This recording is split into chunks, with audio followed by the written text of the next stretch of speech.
L'authenticité est apprendre à se découvrir et accepter qui on est. Bonjour Yasmine, un plaisir de te recevoir aujourd'hui avec nous. Tu as un cheminement professionnel très riche. Est-ce que tu peux nous parler de ton parcours, Yasmine? Oui, bonjour Ilham et merci pour cette entrevue. Écoute, mon parcours, je ne trouve, tu as dit riche, mais rien d'exceptionnel. Je pense que j'ai un petit peu suivi cette voie à l'intérieur de faire ce que j'aime faire. Les services financiers, ça fait des années que je travaille là-dessus. J'ai un bac en finance, une maîtrise en finance également. J'adore mon métier et je vais te dire que mes expériences, ça a été un parcours tout naturel. Et plus récemment, 15 ans à Air Canada, je peux te dire que c'est toute une expérience. Tu as eu plusieurs responsabilités chez Air Canada pendant ces 15 ans. Tu as grimpé les échelons, tu es passé d'un poste à un autre. C'est quoi le poste ou la responsabilité qui t'a vraiment sorti de ta zone de confort? Là où je suis sortie de ma zone de confort, c'était depuis le début. Moi, j'ai commencé au service à la division fret, la division cargo d'Air Canada. Cargo mondial, le service de fret international. Et mon plus grand défi, ça a été justement de travailler avec différents fuseaux horaires, différentes cultures, différentes façons de faire au monde entier. Ça a été un défi. Et par la suite, la responsabilité d'avoir des équipes de plus en plus grandes et nombreuses.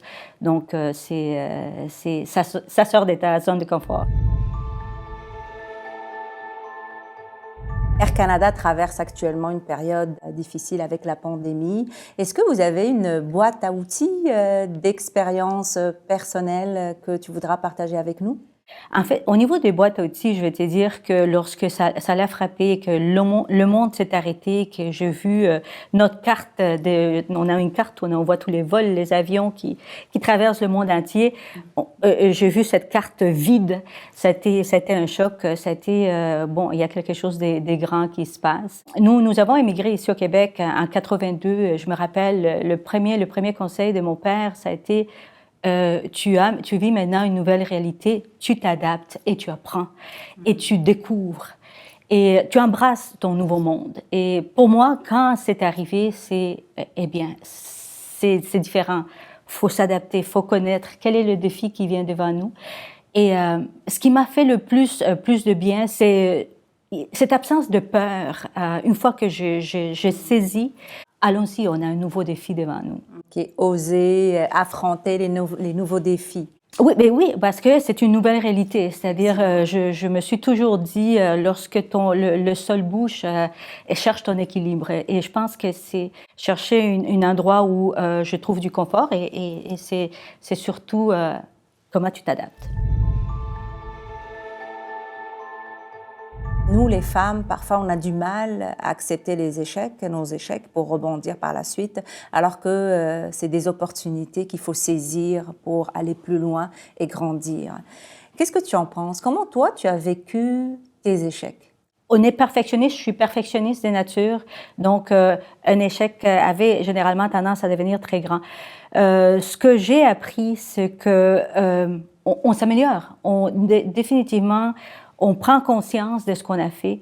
Ça, c'est très important. Prendre conscience, prendre un moment de réflexion et on ne peut pas rester là-dedans. On doit sortir, on doit aller voir plus loin. On passe à autre chose sans oublier ce qu'on vient de faire, et puis sans que ça reste de façon permanente derrière la tête. Quelles ressources peuvent venir soutenir les femmes qui aspirent à des positions stratégiques? Très importante, Ilham, on n'est pas tout seul. Et seul, on n'arrive nulle part. Le réseautage, ça, c'est très important. On n'en fait pas assez en tant que femme. Pour les hommes, nos collègues masculins, ça devient tout naturellement. Et on a des grandes opportunités de réseautage qu'on doit explorer, ne pas se sentir seul. Si tu as un conseil à donner à une femme ou une orientation à donner à une femme qui aspire à intégrer un conseil d'administration, ça sera laquelle? Lorsqu'on fait partie d'un conseil d'administration, on s'attend de nous à avoir un impact sur la stratégie de la compagnie. Donc, une fois qu'on a déterminé l'industrie, l'endroit où là où on veut faire la différence à l'intérieur, il y a plusieurs outils, le réseautage et évidemment l'Association des femmes en finance du Québec, on offre le service Femmes OCA. Ça, c'est un service de jumelage pour les personnes qui souhaitent rejoindre de CA. Donc, je le recommande fortement. Yasmine, tu as une expérience professionnelle très riche. Est-ce qu'il y a d'autres conseils que tu veux partager avec les femmes aujourd'hui? L'expérience, pas uniquement une expérience professionnelle, on doit aussi chercher à l'intérieur de nos expériences personnelles qui vont vraiment guider aussi la façon dont on approche notre plan de carrière. Pour ceux et celles qui commencent leur carrière, cette curiosité, aller apprendre, aller voir qu'est-ce qui se passe ailleurs, puis peut-être valider aussi certains sentiments, certaines pensées qu'on a très claires, puis apprendre. Puis lorsqu'on avance, et là où j'en suis présentement, je peux vous dire que j'ai autant d'intérêt à apprendre et la curiosité et cette envie de continuer que j'avais à 20 ans. Je pense que lorsqu'on se connaît bien, lorsqu'on se prépare, on arrive à mieux gérer les imprévus parce que tout ne tourne pas comme prévu. Et faut être prête aussi à ce que dans notre plan, il y ait des ajustements, qu'il y ait des échecs aussi. C'est pas toujours des réussites. Et ces échecs-là nous nourrissent notre expérience.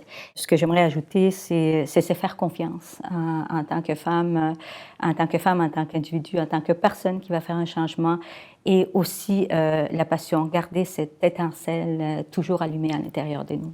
Un grand merci Yasmine pour ce moment riche de partage, d'apprentissage. Merci beaucoup. Merci Ilham. Nous vous invitons à poursuivre cette réflexion dans notre balado consacré aux enjeux et défis des femmes qui souhaitent atteindre les postes décisionnels et siéger un conseil d'administration. Yasmine Rivera discutera avec Sylviane Chaput, vice-présidente et chef de la direction financière chez Sogeki 2. Une occasion de découvrir le parcours et les conseils de deux femmes qui sont aujourd'hui actives au sein des conseils d'administration et dans les sphères décisionnelles de leur organisation. Découvrez tous les services de la FFQ sur le site web et abonnez-vous à la liste d'envoi pour ne rien manquer.